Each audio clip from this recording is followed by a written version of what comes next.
Olá, meu nome é Caio e eu sou advogado em Goiânia. E hoje eu vim falar sobre um assunto interessante que se chama inelegibilidade. Esse assunto ele está em evidência no momento diante do período eleitoral que nós estamos vivendo no ano de 2020. E ele interessa a muitos candidatos e muitos eleitores. Por isso eu acho importante fazer um comentário sobre ele. E para entender um pouco desse assunto, a gente precisa entender que todos os candidatos precisam cumprir alguns requisitos para que suas candidaturas sejam confirmadas. Esses requisitos podem ser positivos e negativos. Os requisitos positivos, que são o que os candidatos devem ter, são considerados elegibilidade. E os requisitos negativos são considerados as inelegibilidades, são aqueles que os candidatos não podem ter.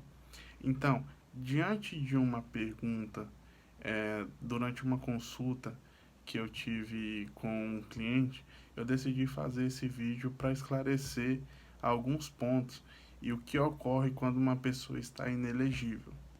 E para exemplificar, vamos imaginar a seguinte situação: um prefeito que teve seu mandato cassado pela Justiça Eleitoral por incorrer em abuso de poder econômico. Recorre para o Tribunal Regional Eleitoral, que tem seu recurso conhecido e provido, ou seja, ele perdeu o julgamento em segunda instância. O tribunal confirma a sentença do juiz singular, do juiz de primeiro grau. Diante disso, tem seu pedido de registro de candidatura impugnado, o qual foi indeferido por conta da sua situação de inelegibilidade. Esse prefeito não pode concorrer à reeleição, porque apesar dele cumprir com todos os requisitos de elegibilidade, ele não cumpre com os requisitos negativos, que são aqueles que ele não pode ter, que são inelegibilidades previstas na Lei Complementar 64 de 90, no seu artigo 1º, inciso 1, a linha D. Eu vou ler ele aqui para a gente entender o motivo da inelegibilidade do prefeito. São inelegíveis para qualquer cargo os que tenham contra sua pessoa representação julgada procedente pela Justiça Eleitoral em decisão transitada em julgado ou proferida por órgão colegiado em processo de apuração de abuso de poder econômico ou político para a eleição na qual concorrem ou tenham sido diplomados, bem como para as que se realizarem nos 8 anos seguintes. Ou seja, apesar da decisão não ter sido transitada em julgado, pelo fato dela ter sido proferida por órgão colegiado, no qual, no presente exemplo, a gente está se tratando do Tribunal Regional Eleitoral, essa pessoa está inelegível, porque ela não cumpre com os requisitos negativos, ela não cumpre com os requisitos que a Lei Complementar 64 de 90 determina. Ou seja, ela foi condenada por abuso de poder econômico, por isso ela não pode ser candidata.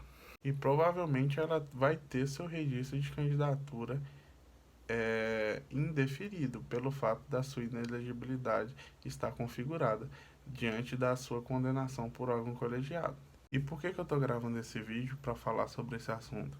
Porque a dúvida das pessoas é, diante da inelegibilidade de tal candidato, por que ele continua agindo como se ele fosse candidato? Por que ele continua fazendo campanha? Por que ele tem direito a tempo na rádio, televisão? Isso se dá por uma permissão da legislação. A Lei 9.504 de 97 permite que o candidato que esteja com seu registro de candidatura sub judice, ou seja, pendente de julgamento, possa efetuar todos os atos relativos à campanha eleitoral, inclusive utilizar o horário eleitoral gratuito no rádio e na televisão e ter inclusive seu nome mantido na urna eletrônica, enquanto estiver sob essa condição, ficando a validade dos votos a ele atribuído condicionado ao deferimento de seu registro por instância superior. E não foi só a lei que trouxe essa permissão.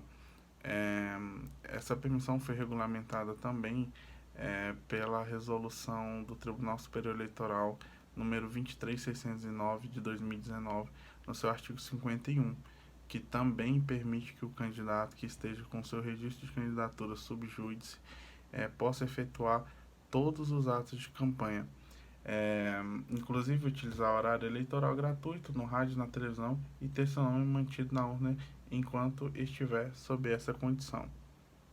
A meu ver, isso é extremamente prejudicial para o pleito eleitoral, tendo em vista que muitas pessoas não têm conhecimento da situação daquele seu candidato preferido. Elas podem estar induzidas a votar numa pessoa que não vai assumir o cargo, ainda mais em situações em que o candidato tenha muitas chances de ganhar, porque o próprio artigo 16A informa que fica a validade dos votos a ele atribuído condicionado ao deferimento de seu registro por instância superior. Ou seja, se o registro de candidatura dele foi indeferido, os votos que ele recebeu são inválidos, não tem validade. E no parágrafo único informa: o cômputo para os respectivos partido ou coligação dos votos atribuídos ao candidato cujo registro esteja sob júdice no dia da eleição fica condicionado ao deferimento do registro de candidato. Ou seja, o cômputo, eles não vão nem ser computados. Então, para mim, isso seria algo muito prejudicial para a cidade e para as pessoas que podem ter seus votos invalidados.